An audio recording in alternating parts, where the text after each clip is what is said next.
வணக்கம். இன்னைக்கு நாம ஒரு முக்கியமான விஷயத்த கொஞ்சம் ஆழமா பார்க்க போறோம். சொல்லுங்க. நம்ம மியூச்சுவல் ஃபண்டுகளை அடமானம் வச்சு கடன் வாங்குறது பத்தி. குறிப்பா இப்போ இந்த ஃபின்டெக் ஆப்கள் எல்லாம் இத ரொம்ப சுலபமாக்கி இருக்கு இல்லையா? ஆமா, ரொம்பவே சுலபமாக்கிடுச்சு. நம்ம நோக்கம் என்னன்னா, இந்த உடனடி கடன் வசதி நிஜமாவே ஒரு நல்ல விஷயமா, இல்ல இதுல நாம கவனிக்காத ஆபத்துகள் இருக்கான்னு அலசுறதுதான். சரி, ஆரம்பிக்கலாமா? கண்டிப்பா. முதல்ல இந்த ப்ராசஸ், அதாவது இந்த செயல்முறை எப்படி இவ்ளோ வேகமா நடக்குது கொஞ்சம் சொல்லுங்களேன். இது இப்போ ரொம்ப சிம்பிள் ஆயிடுச்சு. நீங்க உங்க பான் நம்பர் கொடுத்தா போதும். ஓகே. உங்க மியூச்சுவல் ஃபண்ட் ஹோல்டிங்ஸ் எல்லாம் தானா வந்துடும். ம். அத வச்சு உங்களுக்கு எவ்ளோ கடன் கொடுக்கலாம்னு ஒரு கணக்கு போட்டுடுவாங்க. அப்ப நாம எதுவும் ஃபார்ம் நிரப்ப தேவையில்லையா? பெருசா இல்ல.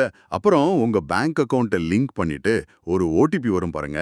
அத வச்சு உங்க யூனிட்ஸ் பிளெட்ஜ், அதாவது அடமானம் வச்சிரலாம். அப்புறம் ஒரு டிஜிட்டல் அக்ரிமெண்ட் தான். சைன் பண்ணதும் பணம் உங்க அக்கவுண்ட்டுக்கு வந்துரும். எல்லாமே டிஜிட்டல். அதனால ரொம்ப ஸ்பீடு.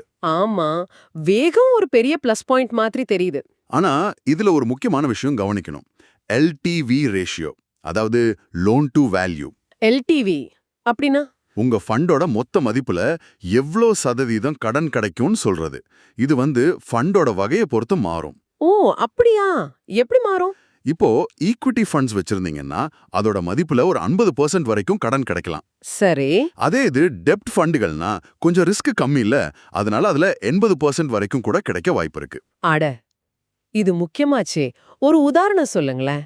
இப்போ உங்ககிட்ட ஒரு 4 லட்சம் ரூபாய் மதிப்புள்ள ஈக்விட்டி ஃபண்ட் இருக்குன்னு வச்சுக்கோங்களேன். உங்களுக்கு அதிகபட்சம் 2 லட்சம் கடன் கிடைக்கும். சரி, 50%. ஆமாம். அதே இது டெப்ட் ஃபண்டா இருந்தா 3,20,000 வரைக்கும் கூட கிடைக்கலாம். 80% கணக்குல. ஓஹோ. ப்ராசஸிங் ஃபீஸ் கூட கம்மி தான். ஒரு 999 ரூபா, இல்லனா 0.5ல இருந்து 1.5% அந்த மாதிரி தான் இருக்கும். ஓகே. திருப்பி கட்டுறதுல ஏதாவது வசதி இருக்கா? நல்ல கேள்வி. அதுலயும் நெகிழ்வுத்தன்மை இருக்கு. நீங்க மாசம் மாசம் வட்டிய மட்டும் கட்டிக்கிட்டு வரலாம். அசல? அசலே அந்த தவணை முடிவுல கட்டலாம், இல்லனா கடனை புதுப்பிக்கும் போது பாத்துக்கலாம். முன்கூட்டியே மொத்தமா அடைச்சா கூட ஃபைன் கிடையாது. அதனால ஷார்ட் டேர்ம் தேவைக்கு இது உதவியா தெரியலாம். கேட்க நல்லாதான் இருக்கு. வேகம், கம்மி வட்டி, கட்டுறதுல வசதி. ஆனா நீங்க சொன்ன மாதிரி இதுல ஆபத்துகளும் இருக்குமே. எங்க கவனமா இருக்கணும்? மிக சரியா கேட்டீங்க. இங்க தான் பெரிய ரிஸ்க் இருக்கு. நீங்க அடமான வைக்கிற சொத்து, அதாவது இந்த மியூச்சுவல் ஃபண்ட் யூனிட்ஸ், அதோட மதிப்பு நிலையா இருக்காது. குறிப்பா ஈக்விட்டி ஃபண்ட்ஸ். ஆமா, மார்க்கெட் ஏறும் இறங்கும். கரெக்ட். இங்க தான் மார்ஜின் கால் அப்படின்னு ஒரு விஷயம் வருது. இதுதான் ரொம்ப முக்கியம். மார்ஜின் கால்? அது என்ன? அதே உதாரணத்தை எடுத்துக்கலாம். 4 லட்சம் ஈக்விட்டி ஃபண்ட், 2 லட்சம் கடன் வாங்கியிருக்கீங்க. சரிதானே? சரி. திடீர்னு பங்குச்சந்தை ஒரு 20% விடுதுன்னு வச்சுக்கோங்க. உங்க ஃபண்டோட மதிப்பு என்ன ஆகும்? 4 லட்சத்துல இருந்து 3,20,000 குறைஞ்சிடும். ஆமா, கரெக்ட். ஆனா கடன் கொடுத்த நிறுவனம் என்ன சொல்லும்னா, நீங்க வாங்கின 2 லட்சம் கடனுக்கு எப்பவும் ஒரு குறிப்பிட்ட மதிப்புள்ள யூனிட்ஸ் அடமானமா இருக்கணும்னு எதிர்பார்ப்பாங்க. அந்த மினிமம் மதிப்பு குறையும் போது, ஓ, அப்ப மதிப்பு குறைஞ்சா? மதிப்பு குறைஞ்சா அந்த வித்தியாசத்தை சரி செய்ய சொல்லி உங்களுக்கு ஒரு கால் வரும். அதுதான் மார்ஜின் கால். அதாவது இன்னும் கொஞ்சம் பணம் கட்டுங்க, இல்லனா இன்னும் கொஞ்சம் யூனிட்ஸ் அடமானம் வைங்கன்னு கேட்பாங்க. அப்படி செய்யலனா என்ன ஆகும்? ஒருவேளை நம்ம கிட்ட பணம் இல்லனா? அதுக்கு அவங்க ஒரு டைம் கொடுப்பாங்க. பொதுவா ஒரு 7 நாள். அதுக்குள்ள நீங்க அந்த பற்றாக்குறையை சரி செய்யலன்னா அவங்க உங்களை கேட்காமலே நீங்க அடமானம் வச்ச யூனிட்ஸை வித்துருவாங்க. என்னது? வித்துருவாங்களா? ஆமா, வித்து அவங்க பணத்தை எடுத்துப்பாங்க. இங்க தான் அந்த ஃபின்டெக்கோட வேகம் ஒரு ஆபத்தா மாறுது. கடன் வாங்கும்போது சுலபமா இருக்கு, ஆனா மார்க்கெட் இறங்கினா இந்த மார்ஜின் கால் பிரச்சனை நம்மள தேடி வேகமா வரும். இது நிஜமாவே பயமுறுத்துற விஷயம்தான். உங்க மொத்த போர்ட்ஃபோலியோ மதிப்புல ஒரு 30% 50%க்கு மேல அடமானம் வைக்காதீங்க. ஓ, அப்படியா? ஏன்? குறிப்பா நீங்க உங்க பிள்ளைங்களோட படிப்புக்கோ உங்க ரிட்டையர்மெண்ட்டுக்கோ ஒதுக்கி வச்ச ஃபண்டுகளை இதுக்கு பயன்படுத்தும் போது ரொம்ப ரொம்ப ஜாக்கிரதையா இருக்கணும்.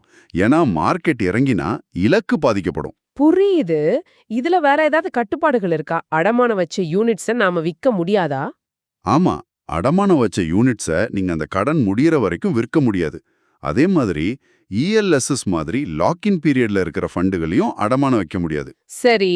ஆனா ஒரு நல்ல விஷயம் என்னன்னா, நீங்க அடமானம் வச்சிருந்தாலும் அந்த ஃபண்டு வளர்ந்தா அதோட பலன் இல்ல டிவிடெண்ட் வந்தா அது உங்களுக்கு தான் கிடைக்கும். அப்போ மொத்தத்துல பார்த்தா ஃபின்டெக் மியூச்சுவல் ஃபண்ட் மேல கடன் வாங்குறத ரொம்ப ஈஸி ஆக்கிடுச்சு.